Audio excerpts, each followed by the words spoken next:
Hello everyone, welcome back. आज हम discuss करने वाले हैं एक नया टॉपिक। टॉपिक रहेगा आज का inductive and deductive method of teaching. हमने एक टॉपिक किया था इससे पहले, कन्वर्जेंट डाइवर्जेंट थिंकिंग। ठीक है, ये कुछ ऐसे टॉपिक हैं जो सेपरेट पढ़ना जरूरी है, क्योंकि ये टॉपिक क्या है, कॉमन टॉपिक्स है। तो आपकी जो पेडागोजिकल सेक्शंस होते हैं, जैसे हमारे मैथ्स में या इंग्लिश में या लैंग्वेजेस में या साइंस में, क्या होता है, पेडागोजिकल क्वेश्चन इन टॉपिक्स में से आते ही हैं। ठीक, अब ऐसे ये मेथड, ये जो इंडक्टिव डिडक्टिव मेथड रहेगा, इसमें से भी आपके मैथ्स में क्वेश्चन देखे जाएंगे, साइंस में क्वेश्चन देखे जाएंगे, क्योंकि ये कॉमन टॉपिक्स रहेंगे पेडागोजी के। ठीक है, ये सिर्फ सीडीपी नहीं है, ये चाइल्ड डेवलपमेंट नहीं है, इसमें पेडागोजी भी तो आ रही है ना। तो ये कॉमन टॉपिक रहेंगे हमारे पेडागोजी के। ठीक, तो कुछ इंपॉर्टेंट टॉपिक्स है, सेपरेट पढ़ना जरूरी है, और इनके कुछ क्वेश्चन भी समझना जरूरी है। इनमें से भी क्वेश्चन डायरेक्टली पूछे गए हैं। ठीक है, तो आज का टॉपिक है हमारा इंडक्टिव डिडक्टिव मेथड। आज हम करेंगे ये क्या होता है, तो हम डिस्कस करेंगे इंडक्टिव एंड डिडक्टिव। देखो, मैं एक चीज आपको पहले समझा दूं, इसमें बहुत कंफ्यूजन रहती है बच्चों को, क्योंकि बच्चों को ये नहीं समझ आता कि इंडक्टिव कौन सा, डिडक्टिव कौन सा है। ठीक, तो इसमें बच्चे के लिए मतलब एक कंफ्यूजन क्रिएट करता है ये टॉपिक ऐसा है। तो एक सिर्फ एक पॉइंट ही ऐसा करवाऊंगी मैं, जिससे आपकी कंफ्यूजन इजीली क्लियर हो जाएगी। हमें पॉइंट इसमें बहुत है, बट अगर आप एक वो पॉइंट समझ जाओगे ना, तो आप इस टॉपिक को ही समझ जाओगे। बहुत इजी टॉपिक लगेगा आपको ये। ठीक, तो चलो स्टार्ट करते हैं फिर आज का टॉपिक। देखो, पहले हम बात करते हैं इंडक्टिव की। देखो मेरी बात सुनो। हम जब टीचिंग की बात करते हैं, अलग अलग टाइप की टीचिंग होती है। अब हम प्राइमरी क्लासेस को कुछ अलग तरीके से पढ़ाते हैं, अपर प्राइमरी को कुछ अलग तरीके से पढ़ाते हैं, क्योंकि वो कुछ बच्चे होते हैं वो एग्जाम्पल से ज्यादा समझते हैं। छोटे बच्चे क्या होते हैं, वो एग्जाम्पल से समझते हैं। जितना हम उनको इलेबोरेट करते हैं, जितना उनके आगे एग्जाम्पल प्रेजेंट करते हैं, जितना उनके आगे हम डेमोन्स्ट्रेशन करते हैं, वो बच्चे समझते हैं।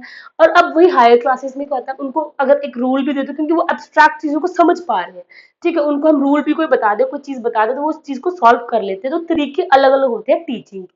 अब हम इंडक्टिव की बात कर रहे हैं, तो अगर अब हम बात करें कि चलो कोई प्राइमरी स्कूल, प्राइमरी टीचर है, अब वो बच्चे को, 1 to 5 के बच्चे, अगर हमने उनको टॉपिक पढ़ाना है मीन्स ऑफ ट्रांसपोर्टेशन या मोड्स ऑफ ट्रांसपोर्टेशन। ठीक, ट्रांसपोर्टेशन क्या होती है, तो हम कैसे पढ़ाएंगे बच्चे को। हमने बोला, देखो क्लास में बच्चे होंगे, हमने बच्चे को बोला, बेटा बताओ आप आज स्कूल कैसे आए हो। ठीक, हम पूछते हैं, टीचर पूछता है, या फिर कुछ और टॉपिक है कि बच्चे को हमने कुछ पढ़ाना है, फूड के बारे में पढ़ाना है कि कौन कौन से फूड होते हैं, पल्सेस के बारे में अलग अलग चीजें पढ़ा रहे हैं, तो हम पूछते हैं आपने आज क्या क्या फूड लिया था। ठीक है, ब्रेकफास्ट में कुछ भी ऐसी चीजें पूछते हैं। चलो हम जैसे means of transportation, modes of transportation की बात कर रहे हैं, तो हमने बच्चे से पूछा, बेटा बताओ आज आप स्कूल कैसे आए। तो बच्चे के बोलेंगे, कुछ बोलेंगे मैम आज कार से आया, कुछ बोलेंगे मैं स्कूल बस से आया, कुछ बोलेंगे अपने साइकिल से आया, कुछ बोलेंगे मोटर बाइक से आया। तो हमने क्या किया, बच्चों से पूछ लिया अब कैसे आए हो, तो हमने लिखा यहाँ पे, चलो ठीक है बेटा तुम कार से आए हो।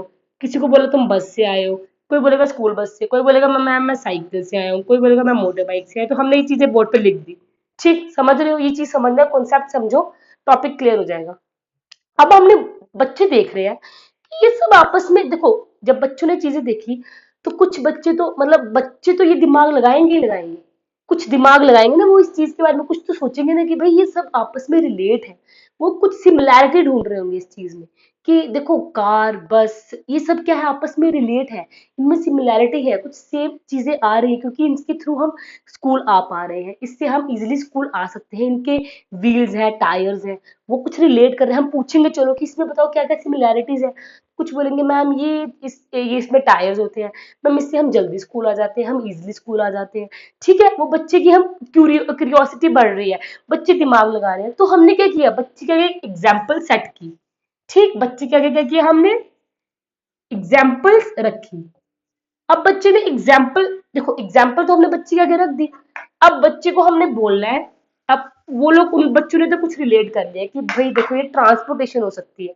फिर हमने उनको इंट्रोड्यूस करवा दिया कि ये होता है मोड्स ऑफ ट्रांसपोर्टेशन। तो इंडक्टिव मेथड में क्या होता है, एग्जाम्पल टू रूल जाता है, ये आपने याद रखना है, इसी से आप सारा टॉपिक समझ जाओगे। एग्जाम्पल टू रूल, यही मेन पॉइंट है, एग्जाम्पल टू रूल। इससे उल्टा, इससे ऑपोजिट आ जाएगा हमारा डिडक्टिव रूल टू एग्जाम्पल।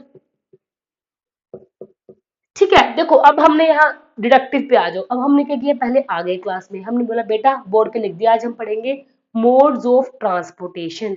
बच्चों को पहले कंफ्यूजन होगा ये क्या होता है, सोचेंगे ये क्या होता है, फिर हम उसे बताएंगे कि ये कौन कौन से ट्रांसपोर्टेशन होते हैं, कार होती है, बाइक होती है।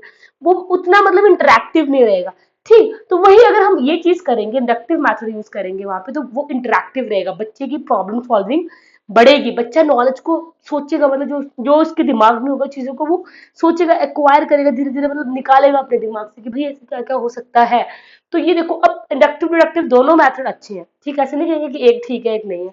अब ये है कि कुछ कहीं और एप्लीकेबल है, कुछ कहीं और है। डिडक्टिव जैसे हायर क्लासेस में हम उसको बच्चे को रूल बता देंगे। अब मैथ्स में एग्जांपल लेते हैं, हमने बच्चे को कोई रूल बता दिया या फिर कोई फॉर्मूला बता दिया, कोई भी फॉर्मूला बता दिया, ठीक है, आपने एरिया फाइंड करना है।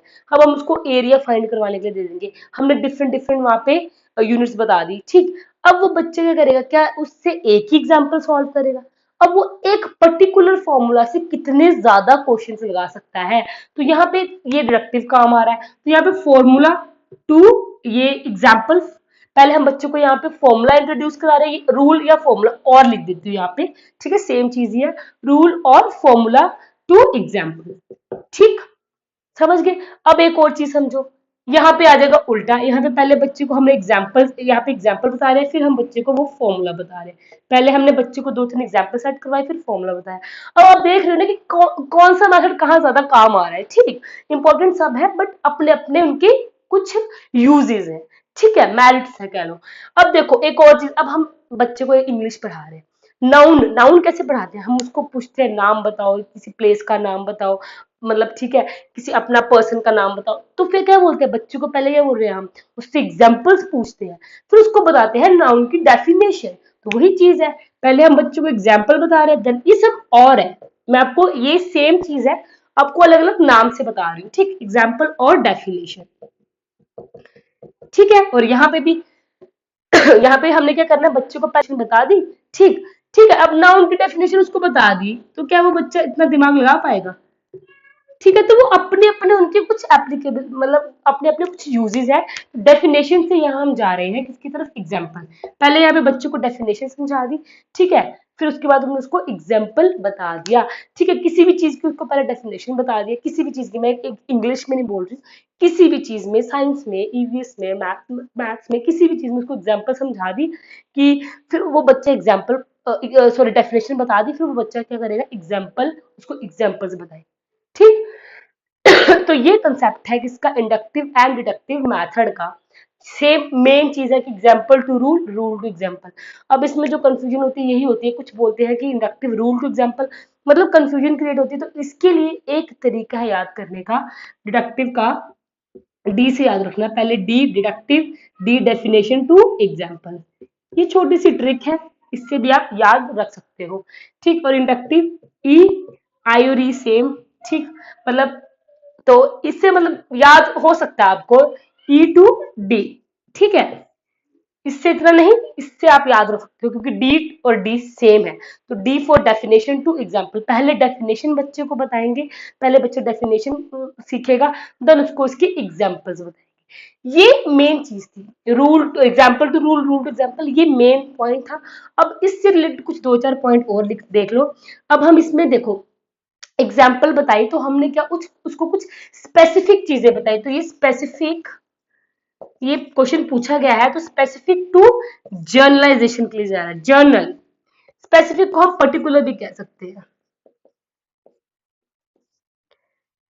ठीक है। और इससे उल्टा हो जाएगा हमारा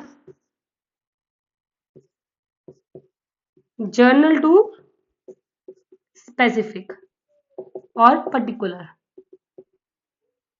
ठीक है।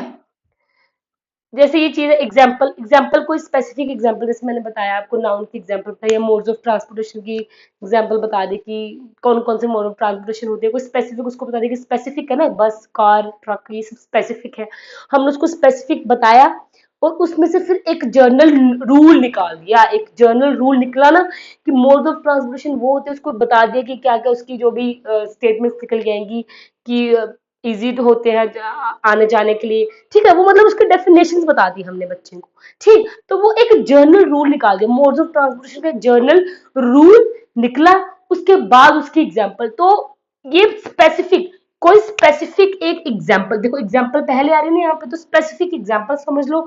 जर्नल कोई एक रूल, एक कोई एक जर्नलाइजेशन की तरफ जा रहा है, स्पेसिफिक से जर्नलाइजेशन की तरफ क्या जाता है, इंडक्टिव मेथड। उससे उल्टा जर्नल से स्पेसिफिक, क्योंकि वो जो कोई जर्नल कोई डेफिनेशन है वो जर्नल ही रहेगी, जो कोई डेफिनेशन है वो तो फिक्स है, वो जर्नल है। ठीक है, फिर कोई एक पर्टिकुलर एग्जाम्पल उसकी हमने उसके आगे रख दी। ठीक, अब देखो, अब ये एग्जाम्पल यहाँ से बच्चा क्या होगा, नोन टू अननोन की तरफ जाएगा। ये मैं इसी, यही जो पॉइंट है मेन फर्स्ट पॉइंट, ये समझ गए तो आप इंडक्टिव डिडक्टिव रीजनिंग और सॉरी मेथड समझ गए। ठीक, तो नोन टू अननोन, क्योंकि देखो जो एग्जाम्पल बच्चे से पूछेंगे वो बच्चा जानता होगा, तो नोन टू अननोन की तरफ जा रहा है। ठीक है, और ये हमारा जाएगा अननोन, पहले बच्चे को नहीं पता होगा उस चीज के बारे में, उसको हम बताएंगे, फिर वो उस चीज के बारे में जानता है। तो ठीक है, जब रूल है कोई एक, मान लो कोई रूल है वो बच्चा नहीं जानता, वो चीज उसके लिए अननोन है। ठीक, क्योंकि बच्चे नहीं जानते, कुछ डेफिनेशन हम कुछ इंट्रोड्यूस कराते हैं नया क्लास में, बच्चों को नहीं पता होता कि रूल क्या है, डेफिनेशन, वो कोई एग्जाम्पल कोई भी डेफिनेशन या कोई फॉर्मूला बताया उस बच्चे को नहीं पता, तो वो उसके लिए अननोन होती है, फिर उसके बाद वो चीज खुद ही नोन हो जाता है उसके लिए। ठीक है, तो ये भी चीज हो सकती है ये। और हम इसमें क्या होता है, इसमें सिंपल टू, अब जो कोई नोन चीज है वो सिंपल ही होगी। ठीक है, उसके लिए सिंपल टू कॉम्प्लेक्स जाएगा, ये भी कॉम्प्लेक्सिटी तरफ बढ़ता है। ठीक है, सिंपल टू कॉम्प्लेक्स, एंड ये होगा हमारा कॉम्प्लेक्स टू सिंपल। अननोन है तो वो कॉम्प्लेक्स ही होगा ना ऑब्वियसली, क्योंकि वो चीज अननोन, देखो आपस में सब रिलेटेड है। मैं तभी कह रही हूँ पहला पॉइंट समझ गए, सब आप इजीली समझ जाओगे, कॉम्प्लेक्स टू सिंपल की तरफ जाएगा। ठीक है, पहले मतलब बच्चा कॉम्प्लेक्स है, उसके लिए वो चीज कॉम्प्लेक्स है, क्योंकि वो चीज उसके लिए अननोन है। ठीक है, जब उसके लिए अननोन है तो वो चीज उसके लिए कॉम्प्लेक्स है, अब वो कॉम्प्लेक्स से सिंपल की तरफ जा रहा है। ठीक, समझ गए, ये चीज है, ये पॉइंट है, ये था आज का टॉपिक, इंडक्टिव डिडक्टिव मेथड। इसमें और ज्यादा कुछ नहीं है समझने को, यही चीज याद रखो। एग्जाम्पल टू डेफिनेशन या एग्जाम्पल टू रूल जा रहे हैं हमारा, इंडक्टिव डिडक्टिव होता है उससे उल्टा। डिडक्टिव में डेफिनेशन पहले या रूल पहले आता है, पहले उसको रूल इंट्रोड्यूस करवाएंगे, देन उसके बाद एग्जाम्पल। सबके अपने अपने यूज है, कहीं पे कुछ यूज हो रहा है, कहीं पे कुछ यूज हो रहा है। अब छोटी क्लासेस में जैसे हम इंडक्टिव मेथड ज्यादा यूज कर सकते हैं, क्योंकि वहां पे बच्चों को एग्जाम्पल्स के थ्रू समझना, वो बच्चे समझ जाते हैं। ठीक है, बच्चे एग्जाम्पल्स के थ्रू इजिली समझते हैं, क्योंकि हर एक जगह अपना अपना उसका मेथड का कोई ना कोई यूज है। ठीक, अब देखो दो चीजें, अब जो इंडक्टिव मेथड है इसमें बच्चे का क्या हो रहा है, इसमें बच्चे की प्रॉब्लम सॉल्विंग, बच्चा देखो सोच रहा है ना चीजों को, पहले उसको बोला कि एग्जांपल दे दी उसको, फिर वो बच्चा उसके बारे में रूल तक खुद निकालेगा, क्या पता वो उस रूल तक खुद जा रहा है, तो बच्चा क्या होता है धीरे धीरे उस चीज को निकालता है, उस चीज में जनरलाइजेशन की तरफ जा रहा है, बच्चा सोच रहा है कि भाई हाँ कोई एक रूल निकल के आ रहा है। ठीक, तो ये था आज का टॉपिक, ये थी आज की छोटा सा टॉपिक है ये इंडक्टिव डिडक्टिव का। अब हम इससे रिलेटेड एक क्वेश्चन डिस्कस करने वाले हैं, क्योंकि क्वेश्चन डिस्कस करेंगे तभी आप इस चीज को समझोगे। ठीक है, चलो अब डिस्कस करते हैं इससे related question inductive deductive method से।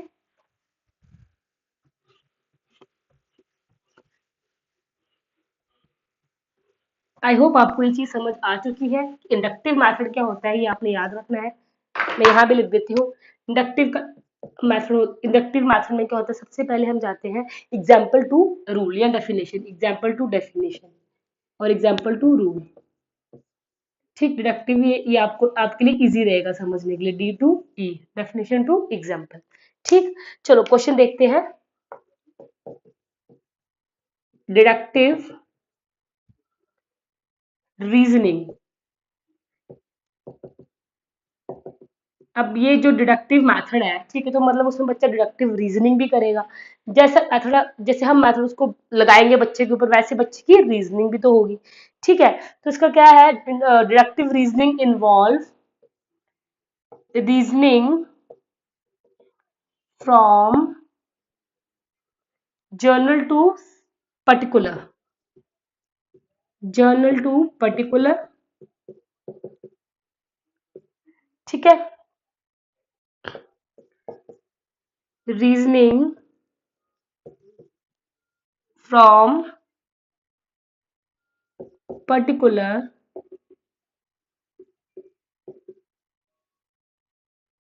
To general. ठीक,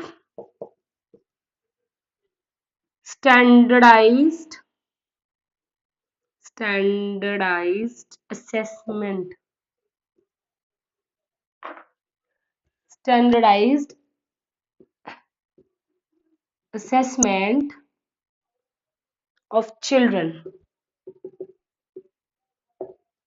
ठीक है, या फिर एक्टिव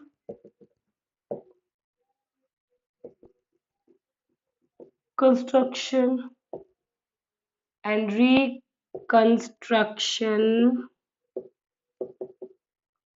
ऑफ नॉलेज, ठीक है।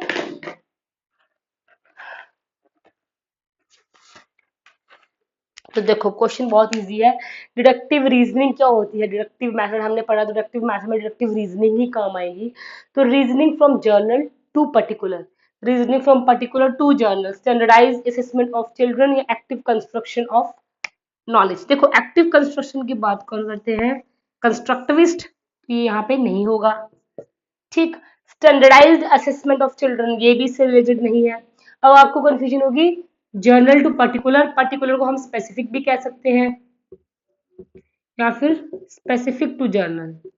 अब आपने यही चीज सोचनी है, इस पे दिमाग लगाना है। क्वेश्चन इनके से आपको मतलब आप समझ रहे हो कि ये चीज आपके सामने है, क्वेश्चन आपके सामने है। अब देखो इंडक्टिव मेथड क्या होता है, पहले एग्जाम्पल आती है, देन हम डेफिनेशन या रूल की तरफ जा रहे हैं।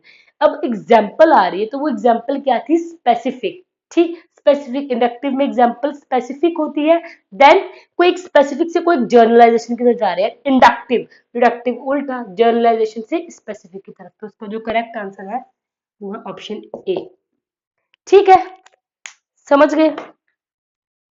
जर्नल से किसी एक पर्टिकुलर चीज के लिए जा रहे हैं हम, ठीक है, मतलब जर्नल इन द सेंस कि हम जर्नलाइजेशन, हमें पता है, वो रूल पता है। डिडक्टिव मेथड में होता है कि जर्नलाइजेशन में हमें वो रूल पता है, वो जर्नल है, इन जर्नल वो रूल है, फिर उसके बाद हम किसी स्पेसिफिक या पर्टिकुलर एग्जाम्पल की तरफ या किसी चीज के लिए जा रहे हैं, ठीक। तो ये था क्वेश्चन।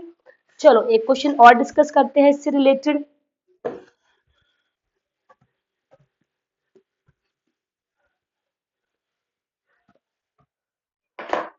अब क्वेश्चन समझो, विच one of the following which one of the following teaching methods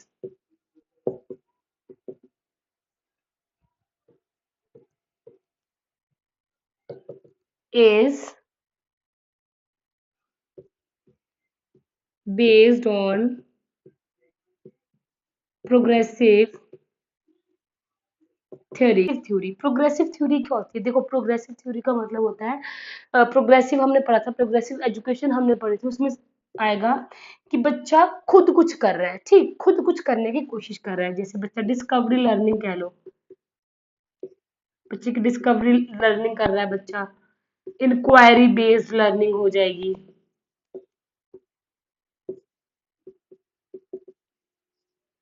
या फिर कह लो बच्चा लर्निंग बाय डूइंग करेगा, या कुछ ये सब चीजें जब बच्चा खुद कुछ करने की कोशिश कर रहा है, तो इससे रिलेटेड कौन सा ऑप्शन ठीक है? ठीक है, वो इंडक्टिव मेथड हो गया, डिडक्टिव मेथड हो गया, कन्वर्जेंट हो गया, या प्रॉब्लम सॉल्विंग हो गया। देखो इंडक्टिव मेथड हमने अभी पढ़ा, वो नहीं है ये। इंडक्टिव मेथड सीधा सा मेथड है, जब हम बच्चे को बताते हैं कि आपने उसको, हम एक रूल सेट करना है उसके आगे, ठीक है, उनको एग्जाम्पल से रूल तक लेके जा रहे हैं। तो ये भी नहीं डिडक्टिव, उससे उल्टा, जब उसको रूल बता रहे हैं फिर उसको एग्जाम्पल से लेके आ रहे हैं, ये हम टीचिंग, ये हम करवा रहे हैं ऐसे बच्चे को। कन्वर्जेंट भी नहीं होगा। देखो प्रॉब्लम सॉल्विंग इसका करेक्ट आंसर। देखो प्रॉब्लम सॉल्विंग क्यों है? क्योंकि देखो प्रोग्रेसिव एजुकेशन है ना, प्रोग्रेसिव थ्योरी है, जी समझ रहे हो आप? प्रोग्रेसिव का मतलब होता है बच्चा खुद कुछ करे। ये मेथड है टीचिंग का कि बच्चा खुद प्रॉब्लम सॉल्व कर रहा है, डिस्कवरी कर रहा है, इंक्वायरी बेस्ड लर्निंग कर रहा है, एक्सपीरियंस एक्सपेरिमेंट कर रहा है, खुद कुछ कुछ कर रहा है बच्चा। और जब बच्चा खुद कुछ करता है तो उसकी प्रॉब्लम सॉल्विंग स्किल ही निकल के आती है, ये आपने याद रखना है, ठीक है। तो ये था क्वेश्चन, आई होप आपको ये समझ आ चुका है। इसका आंसर था प्रॉब्लम सॉल्विंग। अब आपके लिए एक क्वेश्चन है, आपने क्या करना है, इस क्वेश्चन का आंसर कमेंट करना है।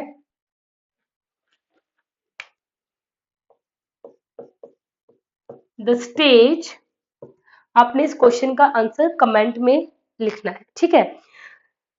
The stage in which a child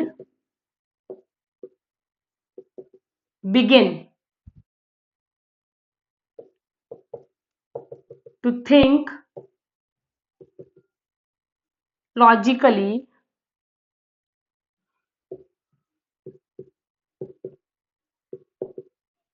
about objects and events is known as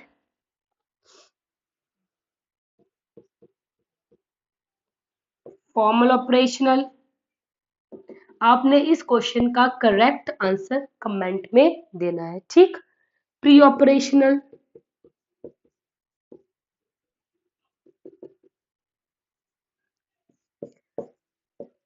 sensory motor,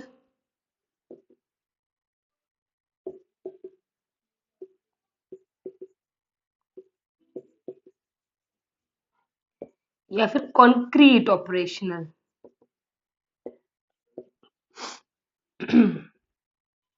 ठीक, आई होप आपको क्वेश्चन समझ आ चुका है। ये किस टॉपिक से क्वेश्चन है, बहुत इजी क्वेश्चन है, डायरेक्ट क्वेश्चन है। आपने ये देखना है कि लॉजिकली बच्चा कब सोचता है। टॉपिक भी बता देती हूँ आपको, जीन पियाजे का ये क्वेश्चन है, तो आपने इसका करेक्ट आंसर कमेंट में देना है, ठीक है। तो ये थी आज की वीडियो, ये था आज का टॉपिक इंडक्टिव डिडक्टिव मेथड। फिर से आपको एक बार कंक्लूड करके समझाती हूँ। इंडक्टिव मेथड याद रखना है जब हम बच्चे को पहले एग्जांपल्स देते हैं, ठीक है। पहले हम बच्चों को एग्जाम्पल समझा रहे हैं, बच्चों को चीजें समझा रहे हैं, एग्जाम्पल के थ्रू समझा रहे हैं, फिर उसके बाद किसी एक जनरलाइजेशन या किसी एक जनरल रूल की तरफ आ रहे हैं। ऐसे याद रखना, एग्जाम्पल टू कोई जनरल रूल, फिर आपको ये याद रहेगा कि कोई स्पेसिफिक एग्जाम्पल से एक जनरलाइजेशन की तरफ जा सकते हैं हम, ठीक। ये चीज अपनी याद रखनी है कि specific example to general rule, ये क्या है हमारा इंडक्टिव, और इससे उल्टा क्या होएगा डिडक्टिव। उसमें पहले आ जाएगा हमारा रूल, कोई जर्नल रूल आएगा, देन जर्नल टू स्पेसिफिक जा रहा है हमारा डिडक्टिव। बहुत इजी है, बहुत इजी कंसेप्ट है, आपको इससे इजीली समझ आ जाएगा। आई होप आपको ये वीडियो समझ आ चुकी है। इन केस इसमें कोई डाउट है तो कमेंट करें। Thank you so much.